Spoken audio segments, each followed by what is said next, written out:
9.1 into 10 to की power minus के 31 kg, ठीक है। और के की वैल्यू क्या पता पड़ेगी, और जी कैपिटल जी उसकी वैल्यू हमें पता है, वहीं पुट कर देंगे। सबसे पहले अपन यहाँ पे क्या निकालो, इलेक्ट्रिक फोर्स निकालो।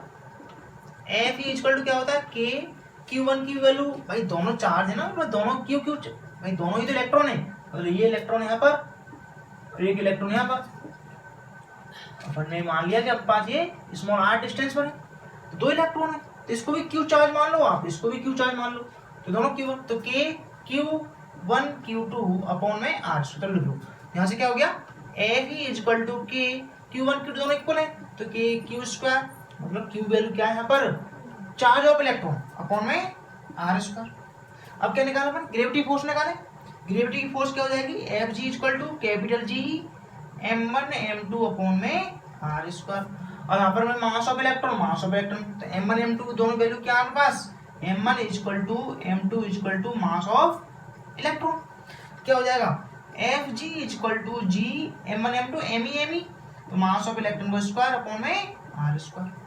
चलो दोनों को डिवाइड कर दो, एक दूसरे से डिवाइड किया अपन ने, एफ ई अपॉन में एफ जी इक्वल टू के क्यू स्क्वायर अपॉन में आर स्क्वायर अपॉन यहाँ पे क्या आ जाएगा, जी मास ऑफ इलेक्ट्रॉन का स्क्वायर अपॉन में आर स्क्वायर। देखो आर स्क्वायर कैंसिल हो गया, वैल्यू पुट करो, एफ ई अपॉन में एफ जी इक्वल टू के की वैल्यू एयर में 9 इंटू 10 की पावर में 9 into Q charge of electron, charge of electron क्या होता है 1.6 इंटू 10 टू की पावर माइनस के 19 कूलम का स्क्वायर अपॉन कैपिटल जी की वैल्यू, ग्रेविटी कांस्टेंट क्या होता है जी, कैपिटल जी की वैल्यू क्या होती है, 6.67 इंटू 10 टू की पावर माइनस के 11, कैपिटल जी यहाँ लिख दें, कैपिटल जी की वैल्यू क्या होती है 6.67 इंटू 10 टू की पावर माइनस के 11 newton into metre square upon में किलोग्राम स्क्वायर। कल बात की थी अपन ने इस पर।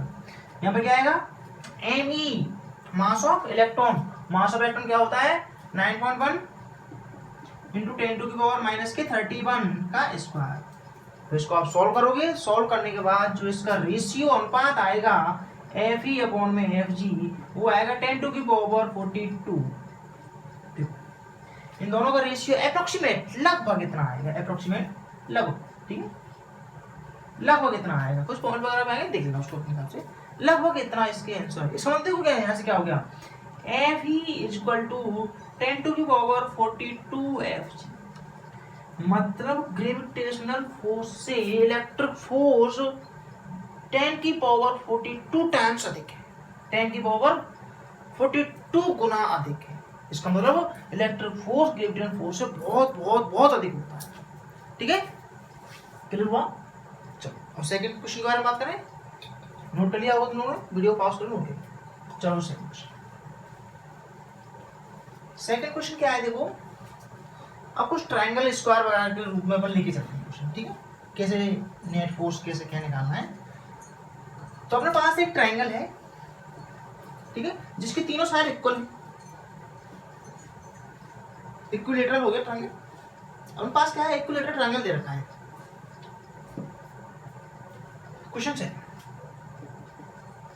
एक ट्रायंगल है,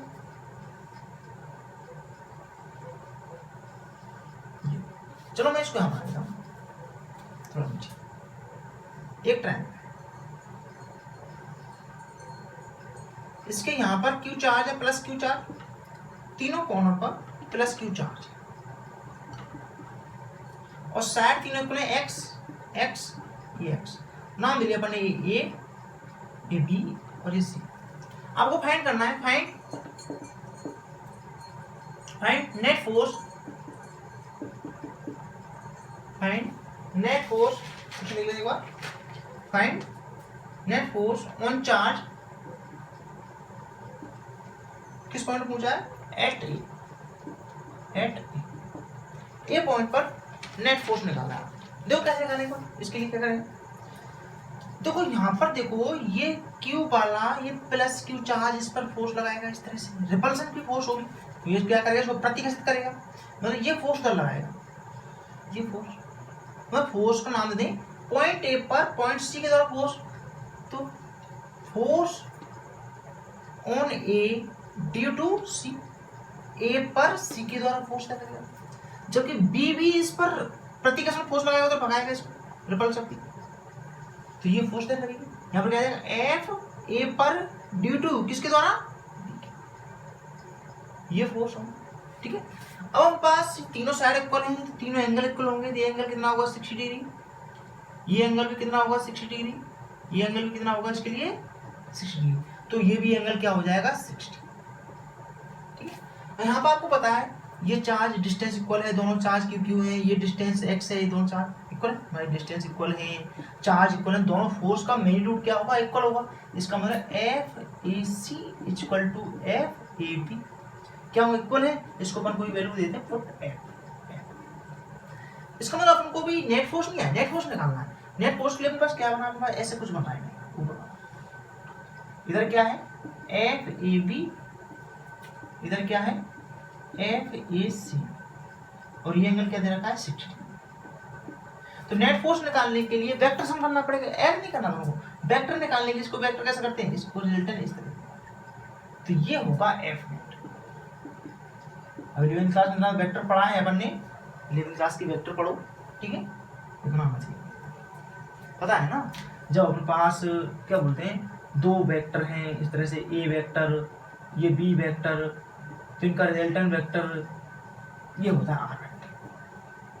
यदि अपने पास ये थीटा एंगल हो तो आर वेक्टर का मैग्नीट्यूड निकालना में आता है, आर इक्वल टू क्या फॉर्मूला होता है इसके लिए, ए square plus B square plus 2ab cos theta, ये तो फॉर्मूला होता है रिजल्टेंट वेक्टर निकालने के लिए। तो यहाँ पर हमने वही किया नेट फोर्स निकालने के लिए, तो यहाँ पर क्या हो जाएगा नेट फोर्स के लिए, नेट फोर्स का मैग्नीट्यूड, नेट फोर्स क्या हो जाएगा अंडर रूट इसका स्क्वायर प्लस 2ab, इस तरह करना पड़ेगा, ये दोनों इक्वल है तो क्या लिख दूंगा यहाँ पर F square plus 2f into F square cos theta क्या है आपके पास 60। यहाँ पर क्या है 2ab मतलब f उसका cos 60 वैल्यू 1/2, 1/2 से 2 कैंसिल होगा तो f नेट इक्वल टू क्या आ गया under root f square plus cos 60 1/2, 2 से 2 कैंसिल क्या बचेगा f स्क्वायर। ठीक है क्या आ गया 3f स्क्वायर तो root 3f square f net equal to under root 3 और यहाँ पर f यही आया नेट फोर्स। अब हमें f क्या है किसी दोनों में से किसी एक की वैल्यू निकाल लो वही है हमारे पास। तो f की वैल्यू कैसे निकालेंगे f इक्वल टू अब चाहे तो f ए सी की वैल्यू निकाल लो चाहे आप f ए बी की वैल्यू निकाल लो दोनों ही इक्वल है तो कुछ भी निकाल लो q इंटू क्या होगा k q1 into q2 upon r square. तो k की वैल्यू ये तो k ही रहेगा पास k q1 क्या है q और q2 भी क्या है q तो q स्क्वायर अपॉन में r डिस्टेंस क्या है ये भी x कुछ भी कोई x स्क्वायर। तो f की वैल्यू ये आ गई f की वैल्यू यहाँ पुट कर दो आंसर आपका आ जाएगा। तो f नेट क्या आ गया पास √3 f की वैल्यू क्या है पास k q स्क्वायर अपॉन में x स्क्वायर आंसर करो नोट जल्दी से।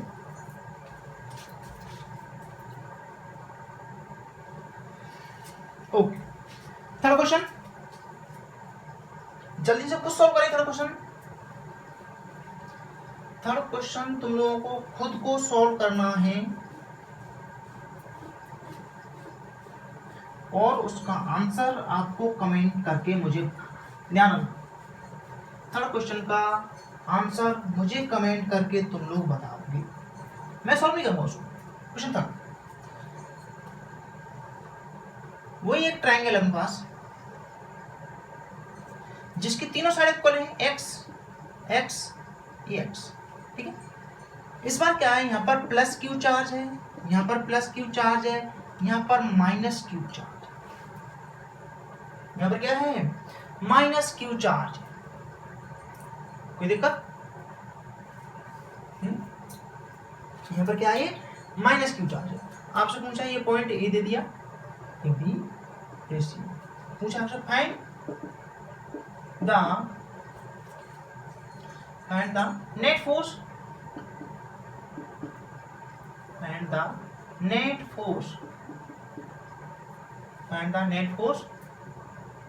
ऑन चार्ज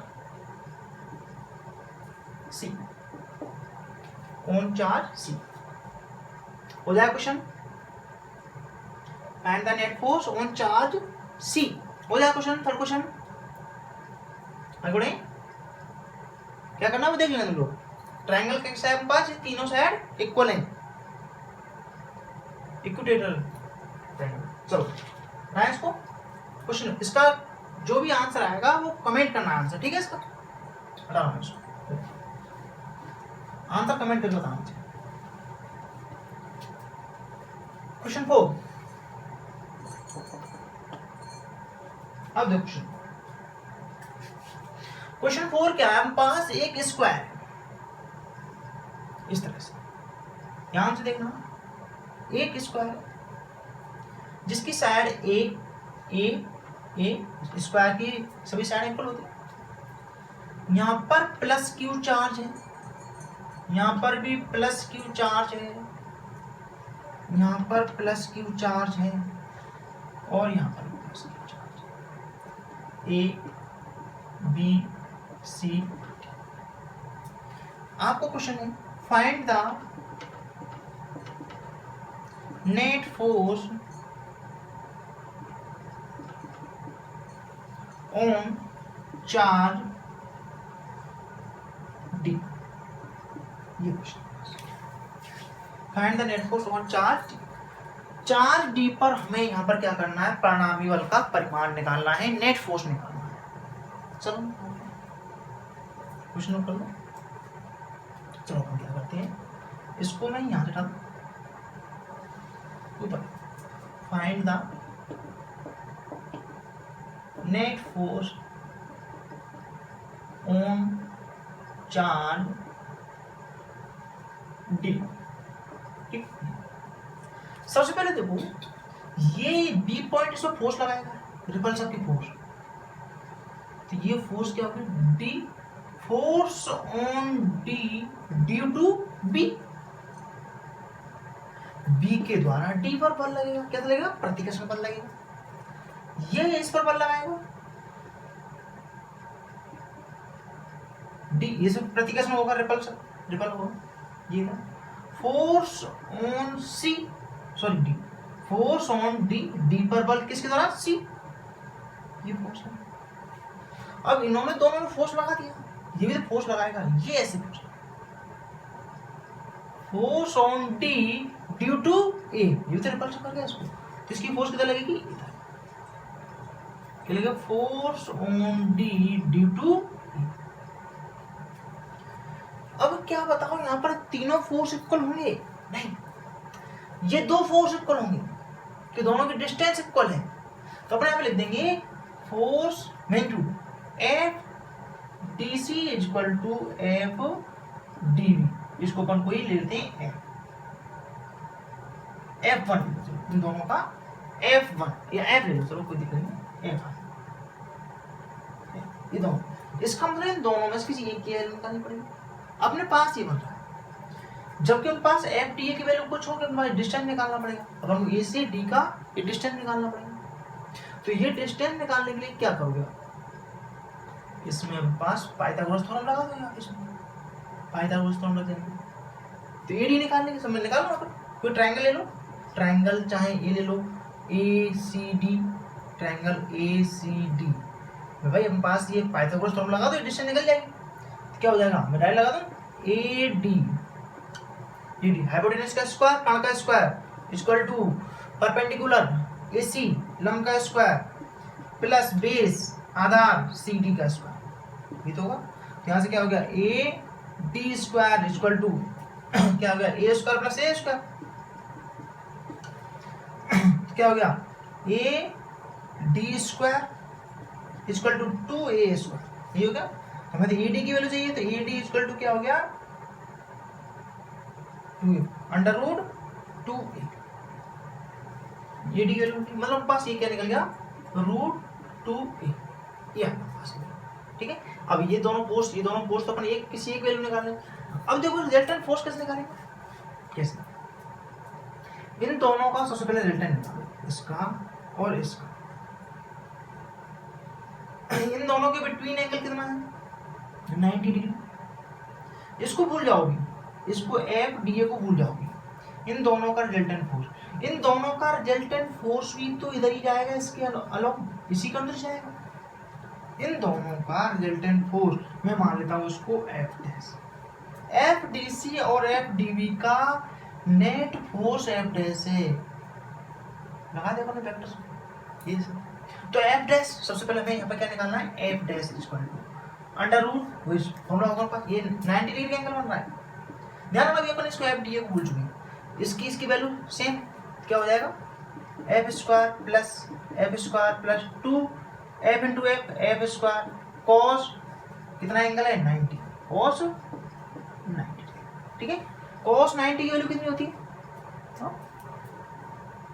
कॉस 90, कॉस 0 क्या होता है, 1 होता है, कॉस 90 क्या होता है, 0, कॉस 90 की वैल्यू क्या है पास यहाँ पर 0 डिग्री, कॉस 0 क्या, कॉस 90 की वैल्यू क्या है पास यहाँ पर 0 डिग्री, अब कॉस 90 0 तो पूरा 0, तो एफ स्क्वायर 2f स्क्वायर, तो F dash equal to under root 2f, यही तो है एफ डैश, मतलब ये जो फोर्स एफ डैश आ रहा है ये किधर आ गया, रूट 2f।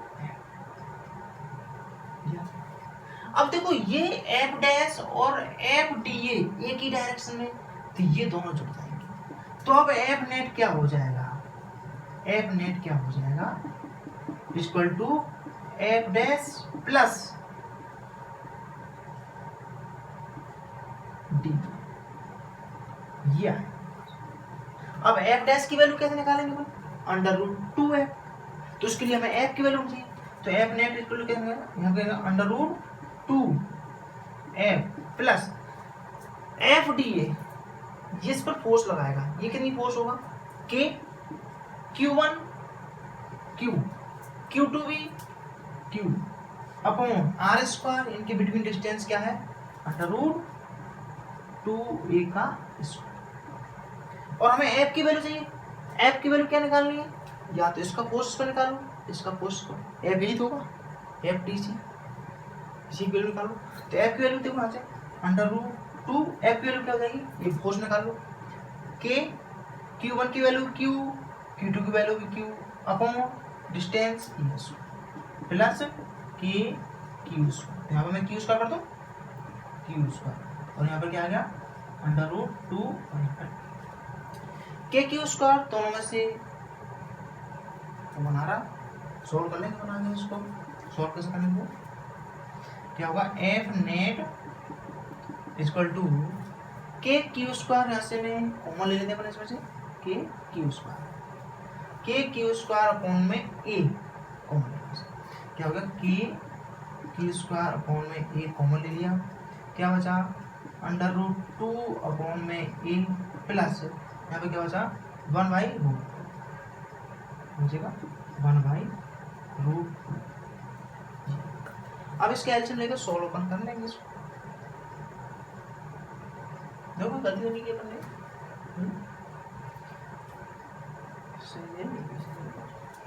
अंडर रूट 2 यहाँ से एलसीएम वगैरह लेके अंडर रूट 2 एलसीएम ले लेंगे तो ए प्लस रूट 2 वगैरह बच जाएगा, तो अपन आगे वो उसको सोल्व करेंगे, सही है।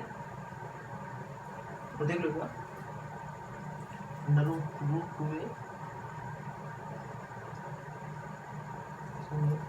अंडर रूट 2 तो मिस्टेक वो कर लूँ तो उसके लिए देख लेना आप लोग करके, ठीक है। तरीका हम पास सही है, इसका हम पास ये नेट फोर्स इस तरह से बनता है, ठीक है। चलो अगला क्वेश्चन नोट कर लेते हैं इसको,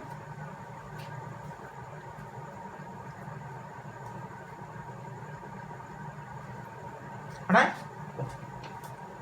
क्वेश्चन नंबर 5। अब देखो अपन क्या है, किसी कॉर्नर पर किसी चार्ज पर अपन फोर्स निकाल रहे हैं, यदि अपने पास कोई इस तरह से ट्रायंगल दे रखा है या स्क्वायर दे रखा है, उसके सेंटर पर यदि नेट फोर्स निकलवाता है तो क्या, चलो मैं ट्रायंगल का मैं बता देता हूँ, सेंटर का तुम लोग खुद से करो, ठीक है। क्वेश्चन नंबर कौन 5 सेकंड 4 5, क्वेश्चन नंबर 5 क्या, अपने पास क्या है, वही एक इक्विलैटरल ट्रायंगल है, ठीक है। यहाँ पर क्या है प्लस क्यू चार्ज है, यहाँ पर भी प्लस क्यू चार्ज है, और यहाँ पर भी प्लस क्यू चार्ज है, तीनों साइड इक्वल हैं, ए इसके सेंटर पर कोई एक कैपिटल क्यू चार्ज है, प्लस कैपिटल क्यू चार्ज है। आपसे पूछा है find the net force and the net force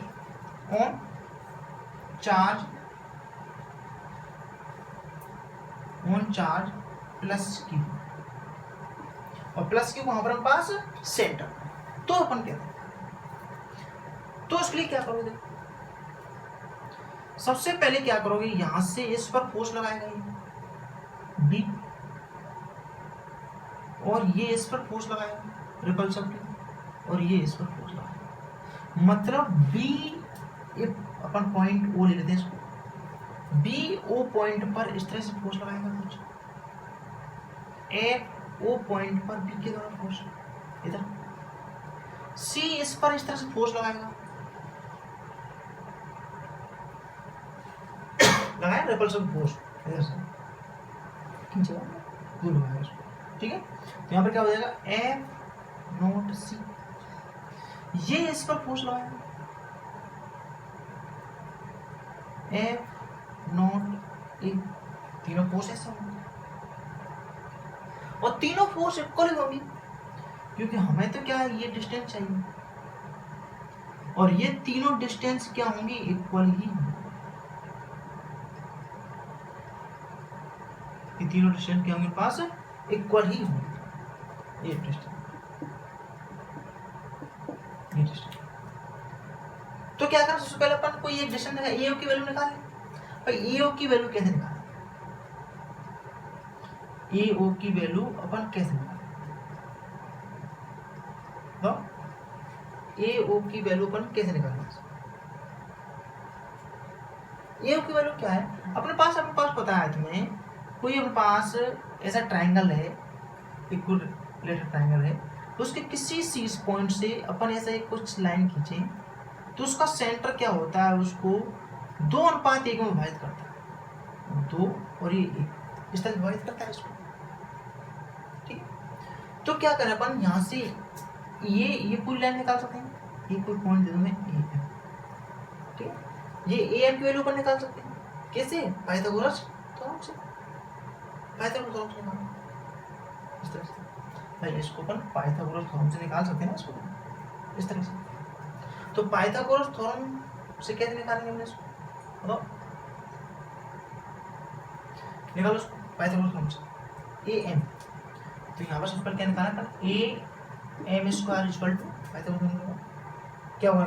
ये परपेंडिकुलर का square equal to hypotenuse square minus base का स्क्वायर, लंब स्क्वायर बराबर कर्ण स्क्वायर माइनस आधार स्क्वायर। कर्ण क्या है पास? B A B square minus आधार क्या है पास? B M square. A M ये हमें निकालना है, A M square equal to A B square.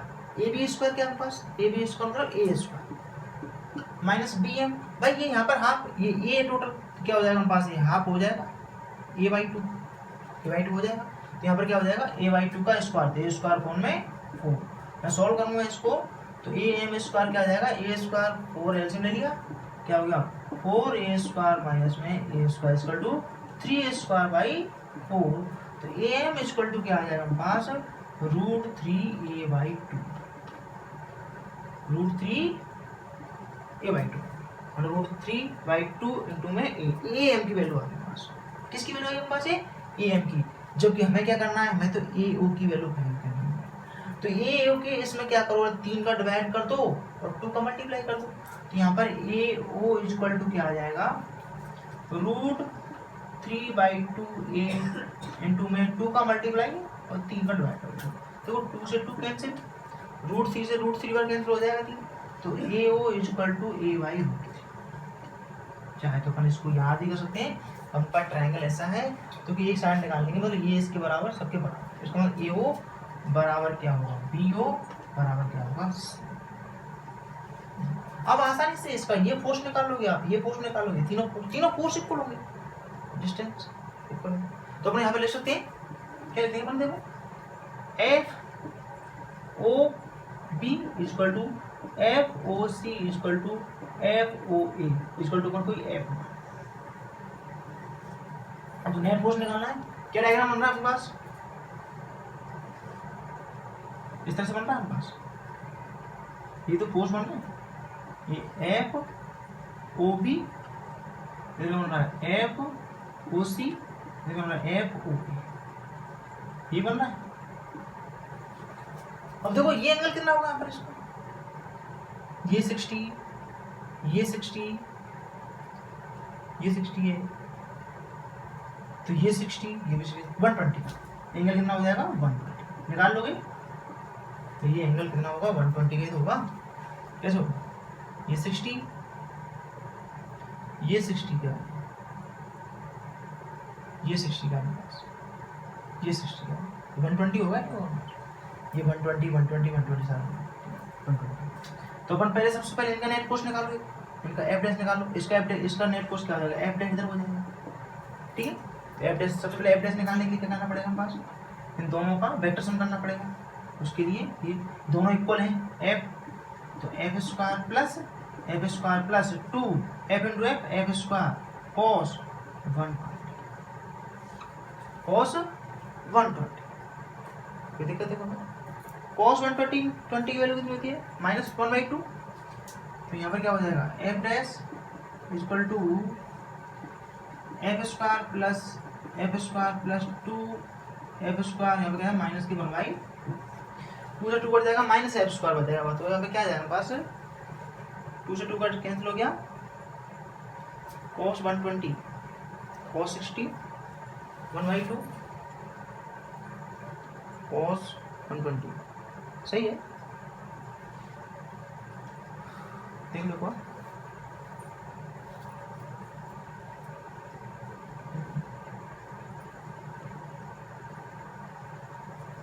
Solve कर लोगे ना इसको, यही आएगा, 2 से 2 कैंसिल हो जाएगा, एफ स्क्वायर कैंसिल हो जाएगा, तो एफ डैश इक्वल टू क्या आ जाएगा, under root F plus F two F square, 2 से 2 कट गया, माइनस एफ स्क्वायर, तो केवल एफ स्क्वायर तो बचेगा, ये बाहर क्या आ जाएगा, एफ डैश इक्वल टू क्या है पास एफ। अब ऊपर एफ लग रहा है, नेट फोर्स अभी हमें तो यहाँ पर है, प्लस कैपिटल क्यू चार्ज क्या है आपके पास, यहाँ पर है, तो यहाँ पर निकाल नेट फोर्स, तो इस पर नेट फोर्स कितना होगा, एफ डैश, दोनों अपोजिट डायरेक्शन में, दोनों कैंसिल हो जाएगा, ये इसको कैंसिल कर देगा क्योंकि ये भी एफ है, तो इसका मान भी क्या है पास, तो पॉइंट क्यू चार्ज पर नेट फोर्स क्या हो जाएगा, 0 हो जाएगा, नेट फोर्स क्या हो जाएगा, 0। देख लो एक बार, चेक कर लो इसको, हटाएं इसको, अगले क्वेश्चन पे चलें। चलो, ये बोर्ड लेवल था कि क्वेश्चन, चाहो तो इसको स्क्वायर रूट में भी स्क्वायर में कर सकते हैं, हमें भी केवल वो देखना डायरेक्शन, तो अपन को देखो नेट केवल फोर्स का मैग्नीट्यूड निकालो, परिमाण, ठीक है, फोर्स का मैग्नीट्यूड केवल परिमाण निकालो उसका, और तुम्हें कुछ नहीं करना है, ठीक है, परिमाण निकालो, डायरेक्शन पता पड़ जाता है, किधर अट्रैक्टिव होगा किधर रिपल्सिव होगा, डायरेक्शन में पता पड़ जाता है। चलो आपको टाइप चेंज करते हैं, किस टाइप, अगले टाइप का क्वेश्चन लेते हैं। अगला टाइप का क्वेश्चन है स्क्वायर में, आप इसको गेम खेल सकते हो, ऐसा स्क्वायर बना के दे देना, और करने को होमवर्क ले लो, क्वेश्चन शर्मा, इसका भी आंसर तुम्हें मुझे कमेंट कर बताना, ठीक है, क्या है आपके पास, सब ठीक है, ये स्क्वायर चेंज कर लो, question plus Q charge plus Q charge plus Q charge plus Q charge, चलो ये भी प्लस क्यू चार्ज है, ये माइनस क्यू चार्ज है, ए बी सी और डी, यहाँ पर हमारे पास वही है स्क्वायर है, ये ए साइड इक्वल है, हमें इस प्लस क्यू चार्ज पर net force, find net force, find the net force, find the net force on charge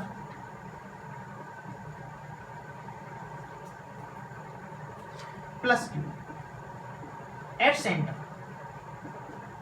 कहां पर रखा हुआ है, तो इसका आंसर भी कमेंट करके बताना है, ठीक, आसान सा है, कुछ नहीं है, इसमें निकालो, इस पर सबको यहाँ पर देख लेना अपने पास, ये रिपल्सिव करेगा, ये अट्रैक्टिव करेगा, यहाँ पर ये प्रतिकर्षण करेगा या आकर्षण, और सब देख लेना अपने हिसाब से, ठीक है, कैसे क्या करेगा, कुछ कैंसिल भी हो जाएंगे, कुछ देख लेना।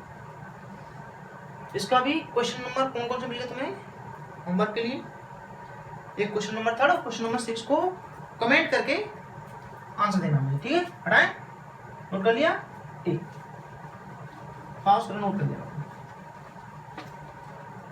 चलो।